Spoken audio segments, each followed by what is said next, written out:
Bonjour et bienvenue pour ce nouveau journal de la paracha de la semaine et un nouveau Sefer, Sefer Vaikra, Parashat Vaikra, pour Torah Box.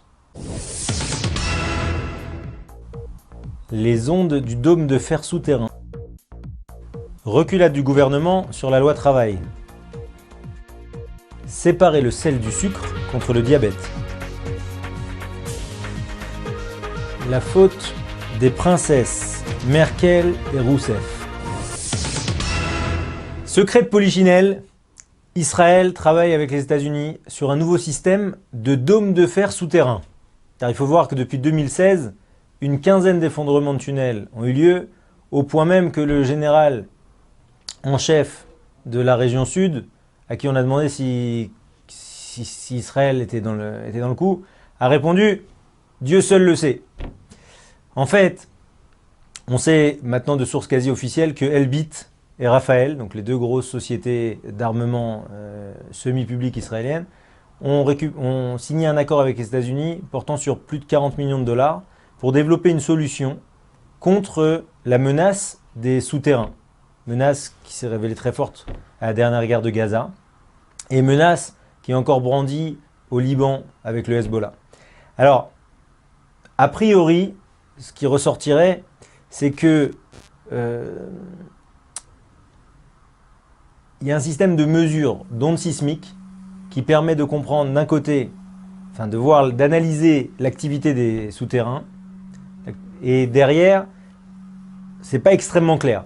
Soit il y a des missiles qui seraient déclenchés et qui permettraient de percer le souterrain immédiatement, ou bien, et c'est a priori la deuxième solution qui en tout cas là semble être mise en œuvre depuis le début de l'année, soit des ondes, des micro tremblements de terre qui sont provoqués à proximité des nappes phréatiques et qui provoquent un éboulement dans les tunnels, Et donc finalement, on joue de plus en plus sur la notion d'onde, onde sismique, et un travail sur les ondes pour lutter contre les tunnels.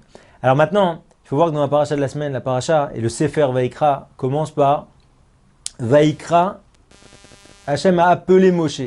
Vaikra avec un petit aleph, pour montrer à quel point Moshe était gêné de cet appel qui ne l'a concerné lui seul, et aussi pour marquer le lien d'affection qu'il y a entre Moshe et Akadosh Baruch Hu. Alors maintenant, il faut comprendre que personne n'a pu entendre cet appel, pas même Aaron, et pourtant il venait du Ohel Moed, c'est-à-dire que le son, il partait de la tente d'assignation. En fait, comment on explique ça? On dit que Hachem s'est mis sur l'onde, sur la même longueur d'onde que Moshe, pour toucher uniquement son oreille et pénétrer et s'arrêter à son oreille. C'est la deuxième fois qu'on voit ça, puisqu'on a vu ça aussi dans les 10 commandements. Il y avait marqué Rohim et Akolot, que les Bnei Israël ont vu les voix. Encore une fois, la transcription des ondes qu'on retrouve dans les technologies telles l'IRM, et l'idée qu'on a un lien comme ça entre la paracha, cet appel de Moshe Rabbeinu, et cette solution de dôme souterrain qui est en train d'être mis en place par les Israéliens.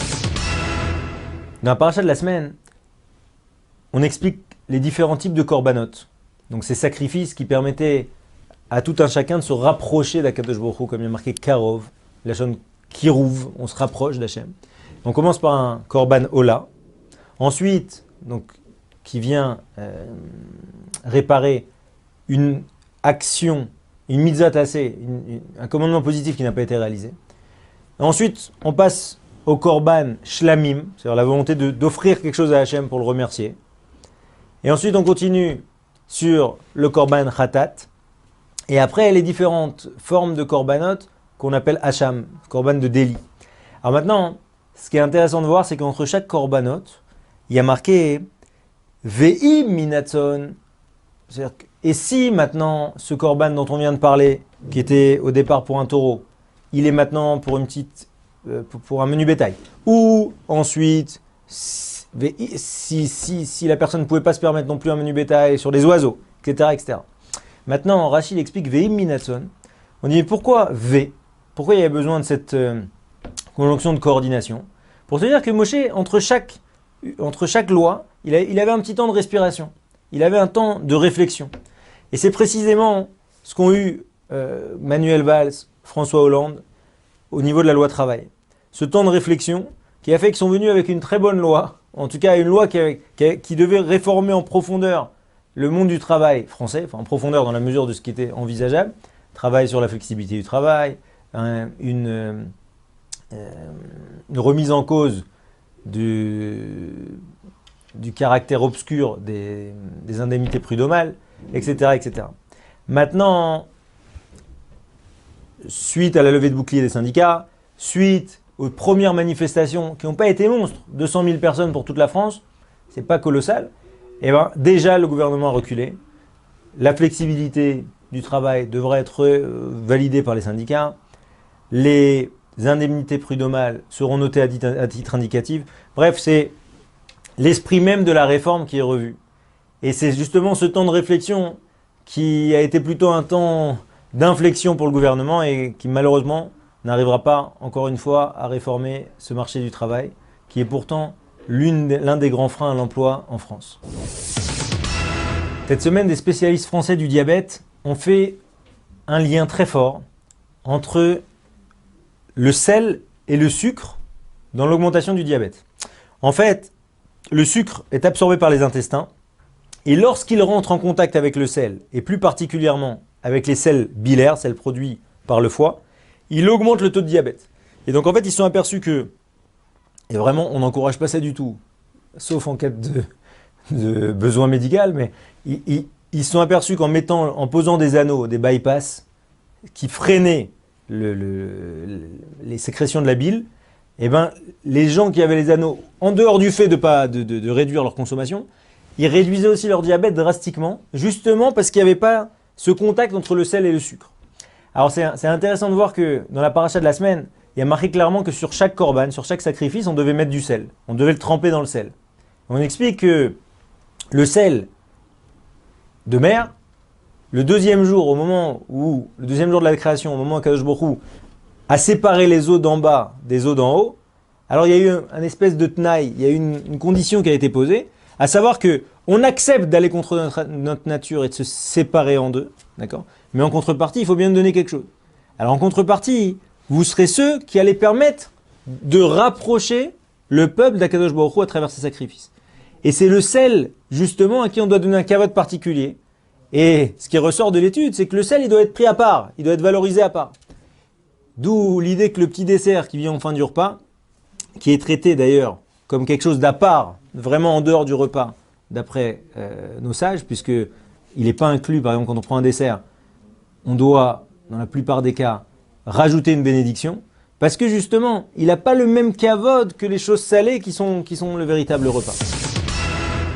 Dans la description des korban khatat, ça veut dire des korban d'expiation pour faute, réalisés de façon involontaire, donc ce korban khatat qu'on amenait sur l'autel, et qui nécessitait absolument une pensée dirigée, une pensée orientée pour être expié, eh bien, on a une énumération. On a le khatat réalisé qui doit expier une faute du Beddin, et on a également le khatat du prince. C'est-à-dire que c'est le prince qui allait, devant tout le monde, décréter qu'il avait fait par inadvertance une erreur. Et là, il est marqué Asher Chata et à Nessiim. Ok. Lorsque les Nessiim fautaient, ils amenaient un séhir, donc ils ramenaient un bouc de caprin. Et là-bas, Rachid dit Asher, heureux, le peuple dont les dirigeants assument leurs fautes. Même celles qui sont faites de façon involontaire, car a fortiori, quand ils seront faits de façon volontaire, ils assumeront pleinement. Et là, on a deux cas très intéressants dans la semaine. C'est pour ça qu'on a parlé de princesse, parce que Angela Merkel vient de subir une énorme défaite dans des élections régionales, avec la montée en puissance de l'extrême droite, dont le seul discours est stopper le flux d'immigrés. On parle de 1 100 000 migrants qui sont arrivés. Alternative für Deutschland. La nouvelle alternative pour l'Allemagne. L'alternative, c'est de virer les réfugiés. 20% des voix en moyenne. Réponse d'Angela Merkel, il faut intégrer les migrants du mieux qu'on peut et maintenir cette ouverture. Bon. Parallèlement à ça, au Brésil, Dilma Rousseff et des manifestations monstres contre le Parti socialiste qui auraient bénéficié de pots de vin énormes de la part de la société Petrobras. Petrobras, c'est la société pétrolière